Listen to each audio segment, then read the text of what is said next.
Perjalanan sang kaisar api Xiaoyan akhirnya sampai juga waktunya balas dendam. Perseteruannya dengan sekte Mystic Lord emang gak ada obat. Siapa coba di sini yang bakal tinggal diam kalau keluarganya dimusnahkan oleh orang lain? Kebetulan banget harinya itu bertepatan dengan pernikahan mantan Xiaoyan, si Yunyun. Guhe selaku raja obat kerajaan Jama menjadi calon suami si Yunyun nih. Dan juga dia otomatis bakal menjadi anggota sekte Mystic Lord nantinya. Namun sebenarnya di hati Guhe masih berani untuk percaya sama Yunsan, dikarenakan rekam jejaknya yang lumayan buruk. Mentang-mentang Dozong bisa seenaknya, coba jadi daratan tengah, Dozong mah kayak serpian kuaci. Sebenarnya Yunsan udah tahu kalau Xiaoyan bakal mengganggu pernikahan dan memperingatkannya ke Guhe. Walaupun sama-sama alkemis, tapi potensi Xiaoyan jauh lebih besar. Sebelum pernikahan dimulai, muncul sesosok arwah yang sebenarnya itu anggota Aula Jiwa cuy. Nah, di sini sebenarnya terobosan Yunsan itu ke Dozong berkat bantuan protektor Wu dari Aula Jiwa. Yunsan tampak tunduk dengan utusan Aula Jiwa tersebut. Ya kali aja nggak tunduk, berontak dikit jiwanya lenyap itu si Yunsan. Nah, di sini Aula Jiwa mulai banyak minta cuy. Bahkan sampai meminta tubuh si Raja Obat yang akan jadi suami Yunyun. Maruk bener dah. Dilihat dari raut wajah Yunsan, dia tampak kurang setuju. Ya, tapi mau dikata apa? Dia nggak bisa juga ngelawan utusan Aula Jiwa tersebut. Dengan sedikit ancaman dari Aula Jiwa, Yunsan pun tunduk dan mengikuti instruksi utusan Aula Jiwa tersebut. Beraninya sama orang kerajaan sendiri. Tapi ya mau gimana lagi, bubur udah nggak bisa jadi nasi. Sebenarnya di sini Xiaoyan nggak langsung mengganggu acara pernikahan. Ya persis sinetron FTV gitu. Dia baru masuk beberapa saat setelah acara pernikahan tersebut dimulai. Di sini Yunyun kelihatan mewah banget cuy. Gaun merah disertai riasan bak seorang ratu. Ya tapi masih kurang menarik perhatian Babang Xiaoyan nih. Apalagi dia murid musuh bebuyutan Xiaoyan. Hahaha. Kecil deh kemungkinan bakal dilirik Babang Xiaoyan. Walaupun mereka sempat cinlok sih waktu Xiaoyan masih bocil ingusan. Di sini sebenarnya acaranya meriah banget cuy. Tema pernikahannya merah membara gitu. Yunsan sempat memberikan beberapa patah kata. Ya walaupun bentar lagi dia sih yang patah-patah. Nah, di sini sebenarnya Yunsan udah menunggu kedatangan Xiaoyan dan sengaja mempersingkat kata-katanya dan mempercepat untuk dimulainya acara.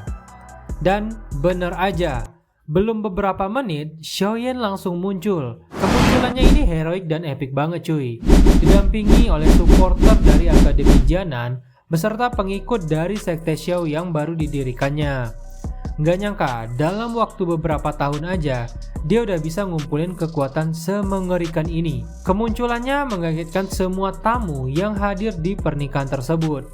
Di sini Yunsan juga lumayan kaget. Bahkan, sampai keluarga besar di kerajaan Jema ikut membantu Xiaoyan.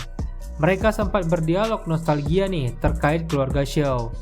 Di sini Guhe tampak sedih karena Yunyun masih membela Xiaoyan. Ya, Guhe juga tahu kalau Yunyun masih belum move on dari Xiaoyan. Guhe sempat protes terkait kedatangan Xiaoyan di hari pernikahannya. Xiaoyan auto naik darah dong, dan seketika raut wajahnya berubah. Di sini keadaannya menjadi semakin memanas dan menegangkan. Yunsan pun tampak kebingungan. Xiaoyan dengan percaya dirinya terus menekan sekte Mystic Lord di hadapan banyak orang. Bahkan Guhe pun masih bersikeras mengusir Xiaoyan dan ingin melanjutkan pernikahannya. Ya kita sama-sama tahu kalau Guhe memang bucin banget ke Yunyun. Demi mendapatkan Yunyun, dia rela tunduk ke sekte Mystic Lord dan menuruti perkataan Yunsan. Bahkan Guhe menawarkan untuk menyelesaikan masalah yang muncul di hari pernikahannya. Ya mungkin untuk menunjukkan ketulusannya. Guhe mengajak Xiaoyan berduel sekalian untuk menunjukkan kalau ia pantas untuk menikahi Yunyun. Di sini Xiaoyan tidak kelihatan gentar ataupun takut. Ya iyalah, dia berani kembali tentunya dengan persiapan yang matang. Di sini Xiaoyan langsung menerima tantangan duel dari Guhe. Dan dia sempat mengancam Guhe untuk tidak terlalu ikut campur. Bahkan Xiaoyan menawarkan untuk duel dengan cepat. Jika Xiaoyan kalah dalam 10 jurus, maka ia akan mundur. Mendengar perkataan Xiaoyan, Guhe menjadi semakin bersemangat. Karena Guhe mengira tingkatan Xiaoyan masih di bawahnya. Pertarungan pun berlangsung lumayan sengit. Guhe mengeluarkan berbagai jurus andalannya.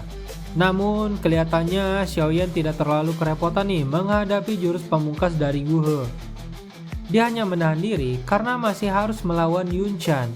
Di sini Xiaoyan mulai serius menghadapi Guhe agar nantinya tidak terlalu membuang tenaganya.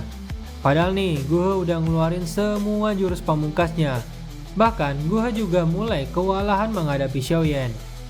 Kayaknya ini Guhe kaget dengan kemampuan Xiaoyan. Nah, di sini Xiaoyan mulai serius menghadapi Guhe. Ibaratnya tadi baru pemanasan lah. Walaupun Xiaoyan sempat kelihatannya kayak kewalahan, tapi sebenarnya itu untuk mengetes kemampuan Guhe aja. Xiaoyan pun sempat diremehkan oleh tamu undangan dan para murid sekte Mystic Lord. Namun Xiaoyan langsung membalikkan keadaan dan memojokkan Guhe. Suasana pun menjadi semakin menegangkan. Bahkan Yun Chan pun sempat mengerutkan keningnya. Nah, disinilah situasi di mana Xiaoyan mulai mengeluarkan beberapa jurus andalannya. Yang pertama itu langkah petir yang didapatkannya dari lelang.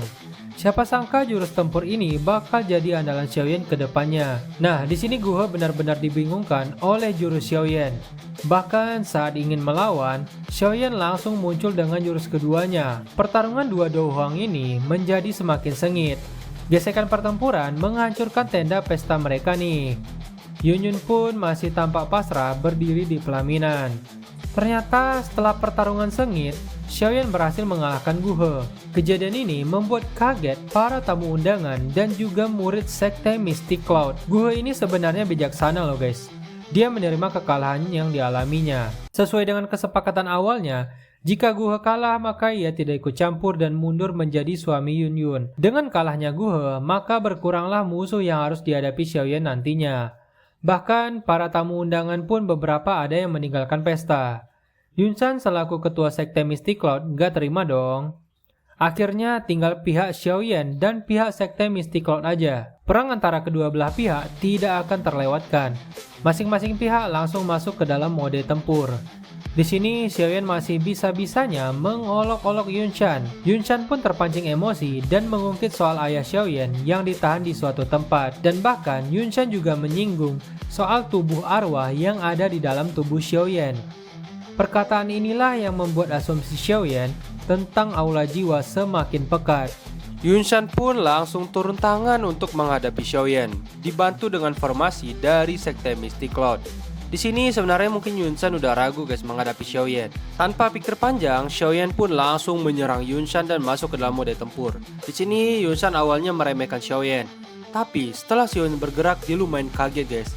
Dan ternyata Xiaoyan bisa mengimbangi bahkan hampir mengungguli Yun Chan. Masa iya sekelas Dozong aja kewalahan melawan Douhong? Karena Xiaoyan ini merupakan jenius di kelas Douhong guys dan mampu bersaing dengan Dozong. Di sini pertarungan pun menjadi semakin sengit dan Yun Chan pun mulai mengeluarkan jurus andalannya. Xiaoyan tanpa ragu juga mengeluarkan jurus andalan dan langsung memukul telak Yun Chan. Yun Chan pun kaget dan shock dong guys. Siapa sangka coba bocah Douhong bisa memukul Dozong. Di sini Yun Chan pun mulai kelihatan marah dan emosi guys. Karena semenjak dia baru sampai Dozong, cuma Xiaoyan yang bisa meninggalkan jejak tangan di tubuhnya. Ya doi langsung memanas dong. Apalagi temperamen doi ini dibilang yang termasuk tidak bagus guys. Tenang aja, walaupun Xiaoyan masih Douhong, dia masih memiliki beberapa jurus yang akan dikeluarkannya untuk Yun Chan nantinya. Mereka pun sama-sama bersiap untuk mengeluarkan jurus andalan mereka masing-masing.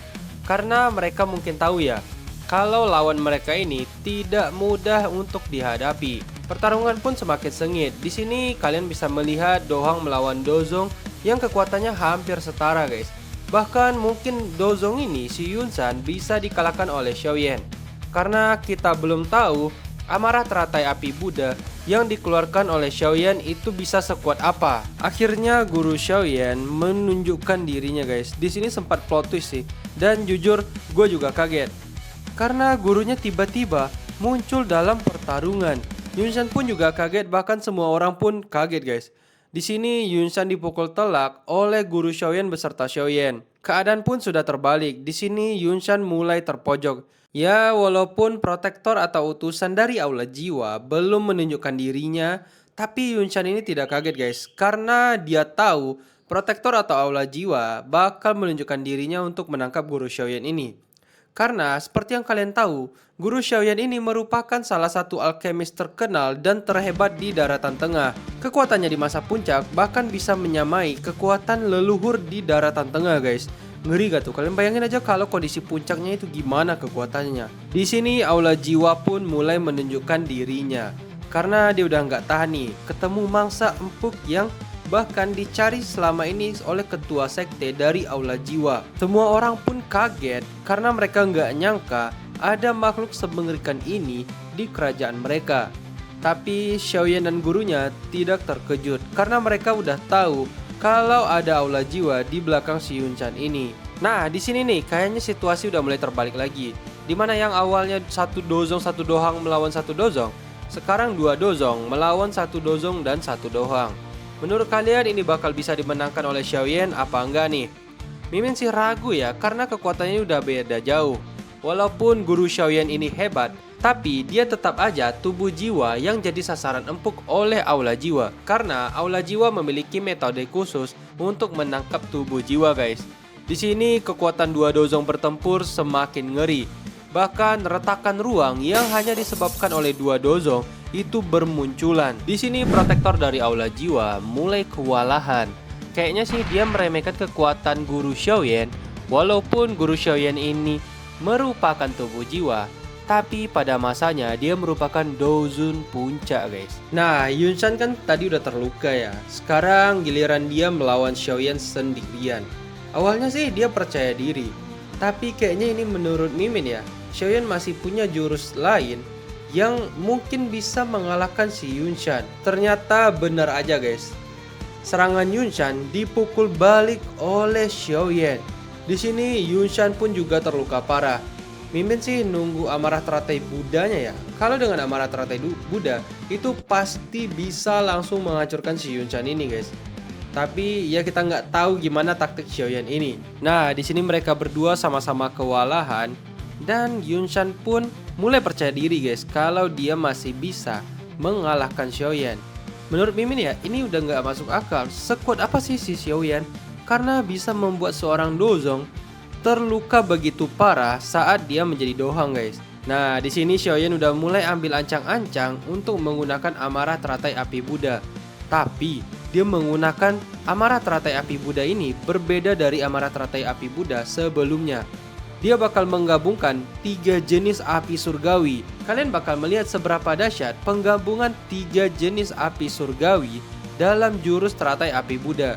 Yang pastinya ini bakal gokil banget dan bakal gila banget kekuatannya guys. Di sini Yunshan pun mulai tampak panik melihat jurus tersebut sudah jadi guys.